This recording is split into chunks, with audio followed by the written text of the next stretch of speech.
Llegamos a un punto crucial en nuestra experiencia de hechiceros, en nuestra experiencia de volvernos programadores, en nuestra experiencia de volvernos coders. Es un momento muy importante. Ya nuestros programas tienen forma de programas, tienen la función inicial de configuración, que es setup, y tiene la función cíclica, que es la función que se repite a razón de 60 ciclos por segundo y se llama draw porque vamos a dibujar en ella. Ahora, vamos a recapitular lo que necesitamos para animar. En este momento yo ya tenía ejecutando el programa y en este momento la bolita, la pelotita, la pelotica, como le digan en cualquier país de habla hispana, está en el centro de la pantalla porque programé a Processing para que la dibujara en 320, 160. Entonces, les había dicho que cada vez que yo quiero animar la pelotica, tengo que cambiar la posición de la pelotica. Y no solo eso, sino que tengo que redibujar la pantalla. Esto se va a volver crítico e importante, eso de redibujar la pantalla. Y después van a ver por qué. Entonces yo les había dicho que para animarlo en unos cuantos segundos, en el segundo cero, la pelotita aparece en su posición inicial. En el primer segundo entonces aumenta, digamos, a 400 y si reejecuto el programa entonces se redibuja todo y aparece un poquito más allá. Si la necesito corrida un poquito más allá, entonces escribo 480, ejecuto el programa otra vez, etcétera, etcétera, etcétera. Un último valor de, digamos, 540 o 560. Para que esté casi en el borde de la pantalla, y para que alcance el borde derecho de la pantalla tendría que ser 640. Ejecuto el programa nuevamente y ahí está. Y que para devolverla al centro entonces tendría que escribir 320 otra vez y volver a ejecutar, y que cambiar eso manualmente no puede ser, que teníamos que automatizar. Y así, en vez de estar programando ese valor de 320, estar programándolo manualmente cada vez que queramos un cambio, solamente tenemos que referirnos a una variable. Y ya van a ver cómo funciona eso. Lo que queremos cambiar es la posición horizontal de la pelotica. Entonces, yo voy a representar la posición horizontal de la pelotica con la letra X. Y se me produce un código de error. Un código de error que me dice: The variable X does not exist. La variable X no existe. Y la variable X no existe porque no la hemos declarado todavía. Para declarar una variable hay ciertas reglas de sintaxis, así como las reglas de sintaxis que utilizamos para declarar las funciones void setup y void draw, que tenían su cierta sintaxis. Pues también hay cierta sintaxis para declarar las variables. Vamos a ver cuál es esa sintaxis. Y creo que eso mejor lo estudiamos en la pizarra, entonces vamos a pasar a la pizarra un momentico y les explico por allá.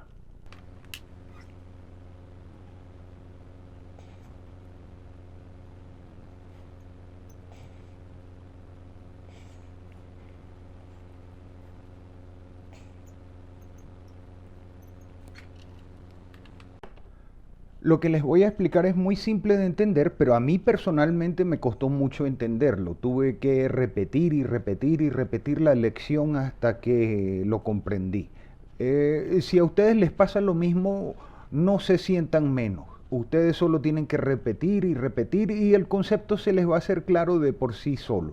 Sobre todo el concepto que les voy a introducir ahorita como primera regla para declarar variables. Número 1, que es declarar el tipo de datos. ¿Y qué es eso del tipo de datos?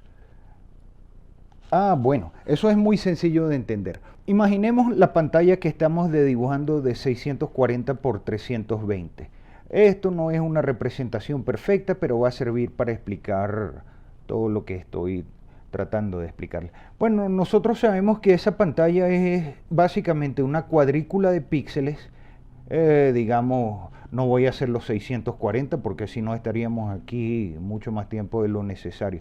Pero digamos que es una cuadrícula de píxeles así. ¿Ok? Y nuestra pelotica está siendo dibujada aquí, digamos, de una manera que esta es nuestra pelotita en el centro de la pantalla.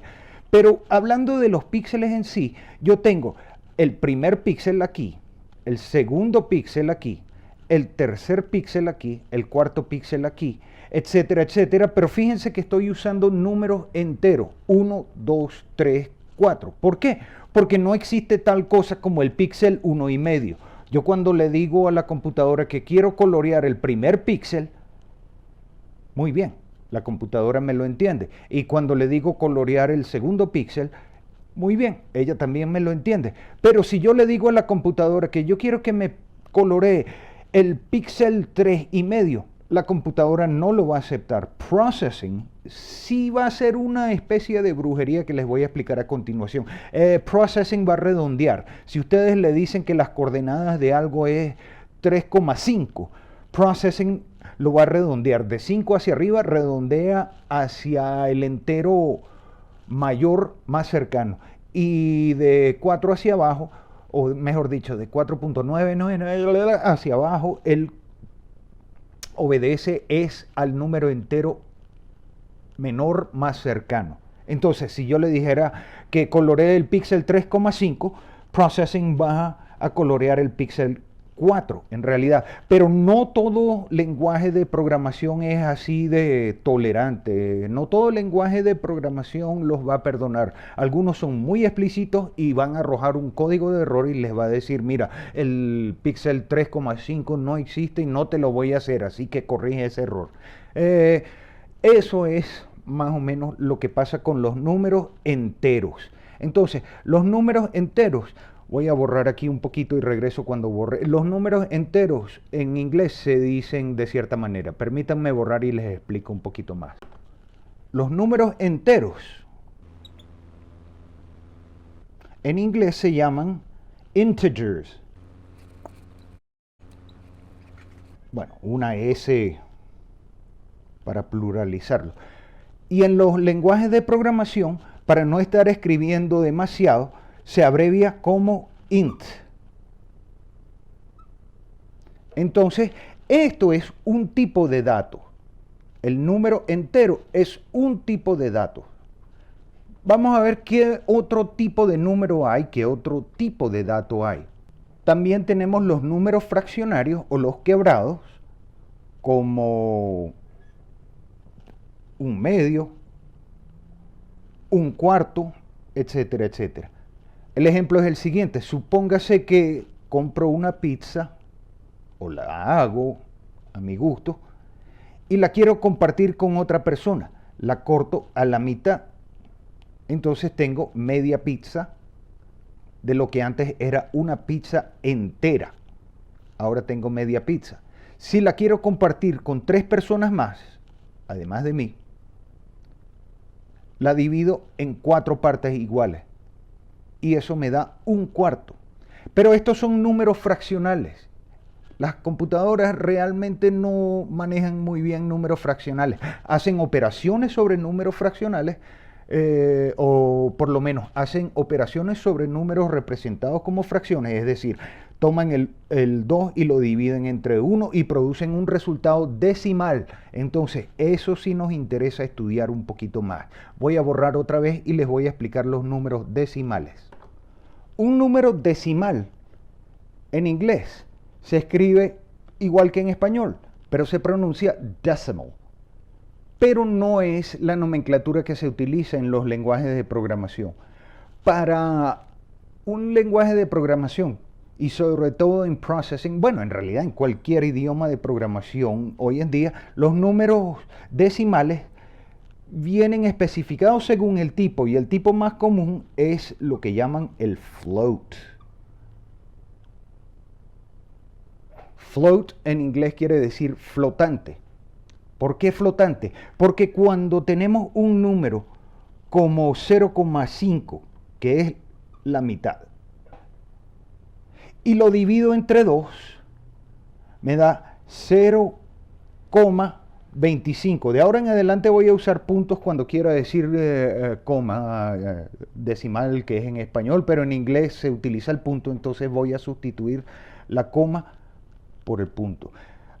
Lo cierto es que 0,25 0.5 entre 2 da 0.25. Entonces fíjense que el punto decimal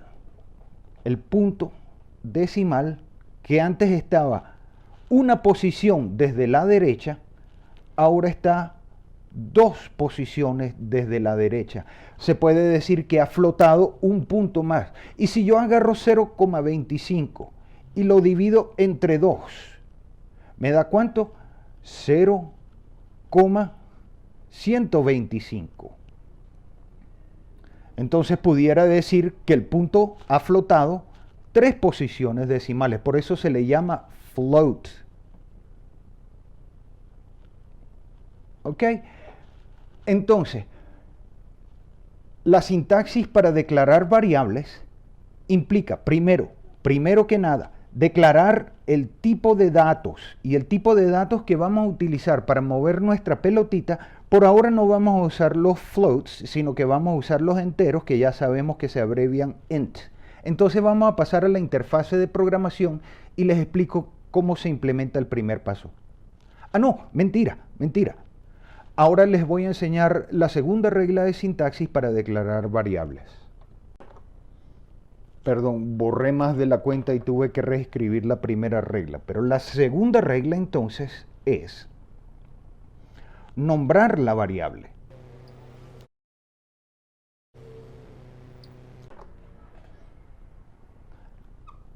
La tercera regla es inicializar la variable. Y hay una cuarta regla. Adivinen cuál es. Pues que es opcional. Al igual que el caso anterior,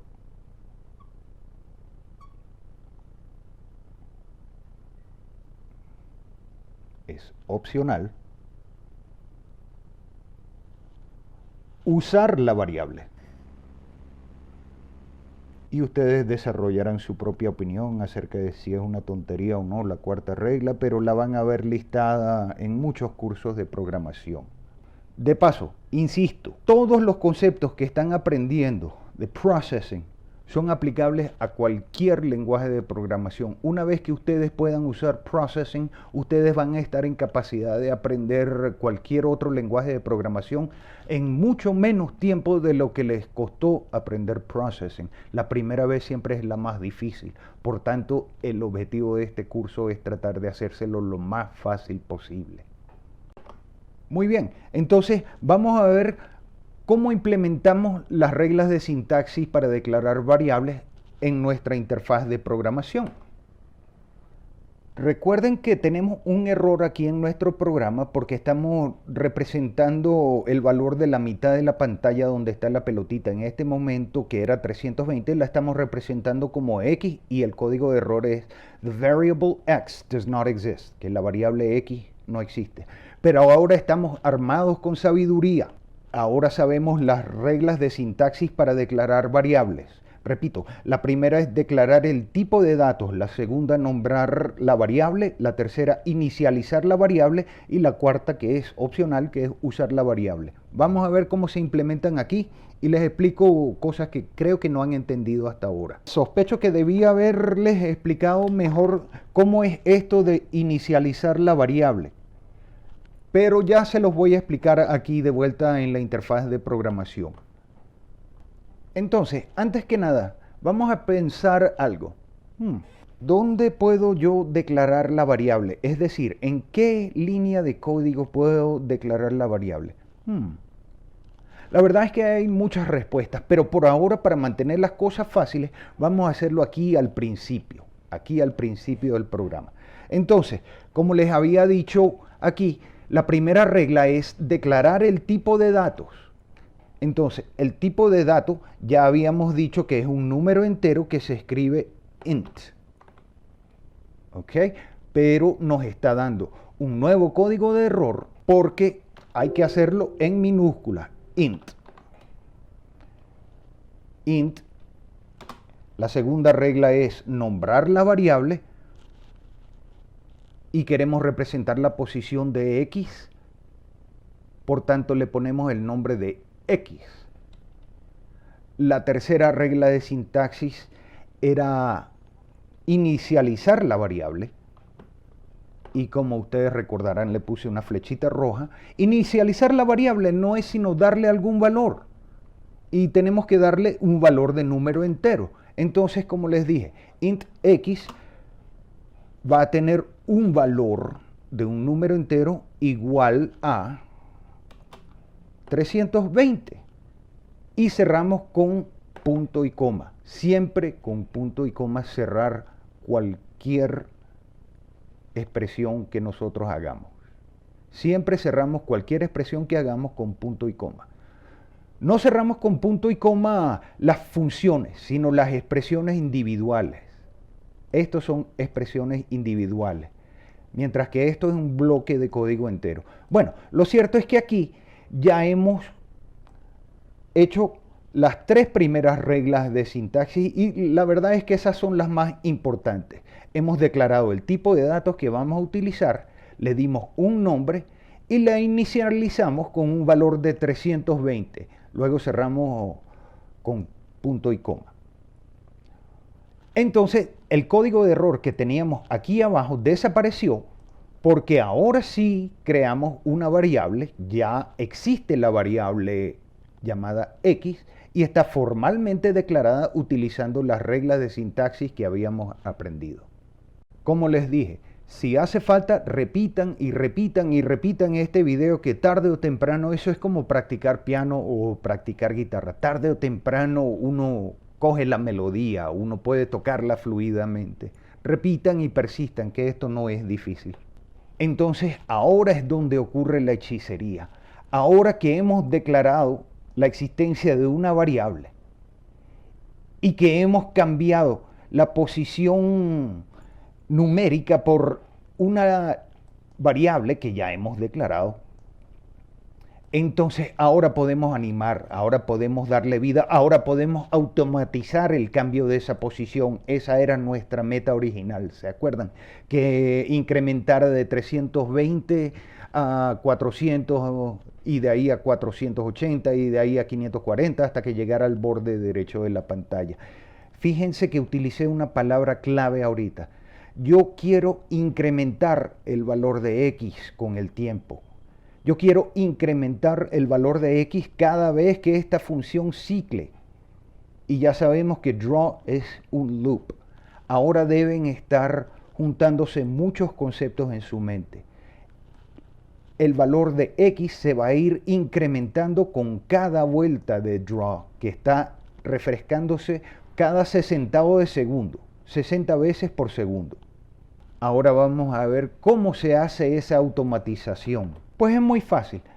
Como tenemos la posición horizontal representada como una variable, yo solo tengo que encontrar una manera de que él vaya incrementando esa variable. Pero tienen que tener en cuenta que los incrementadores se construyen después de dibujar la elipse. Por eso hago una línea nueva después de la instrucción para dibujar elipse, ¿ok? La idea del incrementador entonces es tomar la posición inicial x, que ya sabemos que es 320, y hacerla igual a una posición nueva, que sería x más 1, y cierro con punto y coma. Acuérdense que siempre cierro con punto y coma. Entonces, la manera en que yo leo esta expresión como programador, x igual a x más 1, es la siguiente. Toma la posición inicial o anterior de x, que es 320, y almacénala en la memoria. Ahora, abre un nuevo sitio en la memoria, llamado x, donde vas a tomar el valor de x, 320, y le vas a sumar 1 y lo vas a volver a almacenar en la memoria. Así, en la siguiente vuelta de draw, él se va a encontrar con un nuevo valor de 321, le va a abrir un nuevo sitio de memoria y le va a sumar 1 y convertirlo en 322. Después, a la siguiente vuelta, al sumarle 1 lo convierte en 323 y va incrementando la posición de la pelotita. Ahora, esto para un matemático es una expresión incorrecta. Un matemático diría, pero ¿cómo puede ser x igual a x más 1? Si cuando sustituyo valores, por ejemplo, digo x, que x es 4, Entonces, 4 no es igual a 4 más 1. 4 más 1 es igual a 5 y 5 no es igual a 4. Pero ya les expliqué. Esto lo que significa es, lee el valor inicial o anterior de X. Inicialmente es 320. Ábrele un nuevo sitio de memoria para que a X se le sume 1 y se convierta en un nuevo valor. Ese valor a su vez se va a almacenar y a la siguiente vuelta de draw va a ser incrementado en 1. Esa es la sintaxis de un incrementador. Si yo hago esto y vuelvo a ejecutar el programa, miren lo que pasa. Y algo está pasando, algo se está moviendo, pero me está produciendo esta figura. Y eso es un error que yo quería que pasara. Por supuesto, los errores míos son intencionales. No, bueno, en serio, menos mal que pasó porque eso me permite explicarles a ustedes algo clave acerca de la animación y es algo que yo les había dicho antes. Voy a detener la ejecución del programa para explicarles algo. ¿Recuerdan que les había dicho que yo tenía que borrar la posición de la pelotica previa antes de que apareciera en la posición nueva, que eso era el centro de la animación? Pues resulta que nosotros aquí no estamos borrando la posición anterior de la pelotica. La posición anterior de la pelotica está quedando, razón por la cual se produce este efecto de chorreado. Entonces, hasta que no borremos la posición anterior de la pelotica, ese efecto no se deja de producir. ¿Y por qué se está produciendo ese chorreado? Es porque no se está redibujando el fondo negro cada vez que se redibuja la elipse. Es decir, aquí en la función cíclica estamos pasando por no stroke, que la bolita no tenga línea externa, pero que tenga un relleno blanco, dibuje la elipse en la posición X inicial que es 320, luego le sume 1, luego vuelve a subir a la dirección inicial, pero sin haber refrescado el fondo, el background. Creo que a muchos de ustedes en este momento les debe estar sonando el coro angelical ese de iluminación en sus cerebros. Lo que tenemos que hacer es cortar la función background de aquí y refrescarla al principio de nuestra función cíclica. Así, cada vez que llegue al final del código, lo primero que va a hacer es borrar la posición anterior dibujando un fondo negro y luego va a proceder a dibujar la elipse en la nueva posición. Vamos a ejecutar el programa para que vean lo que sucede. ¡Ah! ¡Lindo! Iluminación, genialidad. Esto es el centro de la programación dinámica. Por eso nos tomamos la molestia de hacer un programa que solo tiene una función de configuración y una función que se repite 60 veces por segundo. Porque esta función, con este incrementador, esta función lo que hace es incrementar el valor de X. Cada vez que ejecutamos el programa en estas vueltas de la función draw, él redibuja la posición. Pero hay que tener la función background refrescando el fondo de la pantalla. Yo quería mantener esta lección por debajo de 20 minutos, pero se ha hecho un poquito larga. Pero antes de irnos, yo quisiera enseñarles un último tip que ayuda muchísimo con la lectura del código. Por ahora tenemos todo arrimado hacia la izquierda en el código y eso no facilita mucho la lectura. Lo que sí nos la ha facilitado es el hecho de declarar funciones, separarlas como bloques de código con espacios en blanco, etc. Pero una última herramienta, aquí en el menú Edit, está Autoformato. Y si ustedes seleccionan Autoformato, fíjense lo que va a hacer atrás en el código. Ahora ha separado las cosas con cierta indentación. Las indentaciones son un concepto clave dentro de cualquier lenguaje de programación y en muchos de ellos son determinantes. Para el caso de processing, en realidad esto no hace mucha falta. Es decir, si yo le digo deshacer Entonces, ya nosotros sabemos leer código. De paso, felicitaciones, ya ustedes saben leer código oficialmente. Ya saben buscar funciones, ya saben buscar variables, ya saben hacer variables, ya saben poner a trabajar variables, etcétera, etcétera. Pero lo que quiero decirles es que ya de por sí lo que hemos hecho organiza mucho el código, pero las indentaciones ayudan más y en ciertos lenguajes de programación como Python, que ustedes pueden tomar un curso de Python después de este, yo creo que voy a hacer uno, las indentaciones son críticas, de manera que en el menú Edit seleccionan autoformato y Processing automáticamente hace las indentaciones necesarias.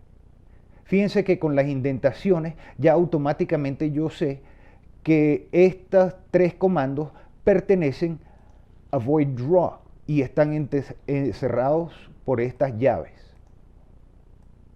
Estas indentaciones me permiten saber que estas instrucciones son parte de la función void setup. Entonces, ahora sí me despido. Hey, no, mentira. Una última cosa, un poquito de tarea para ustedes. Hagan que la bolita se mueva de arriba hacia abajo, de abajo hacia arriba y de derecha a izquierda, perdón. Ah, y también hagan que se mueva diagonal. Van a encontrar problemas para hacerlo, pero lo divertido de la programación precisamente es resolver problemas. Piensen, piensen. Y cualquier cosa, déjenme sus preguntas abajo en los comentarios que yo voy a leer y responder. Ah, y no olviden, por favor, darme un like y suscribirse al canal y decir cosas bonitas y bueno, y que tengan buen día. Ahora sí, me voy, demasiado largo. Chao.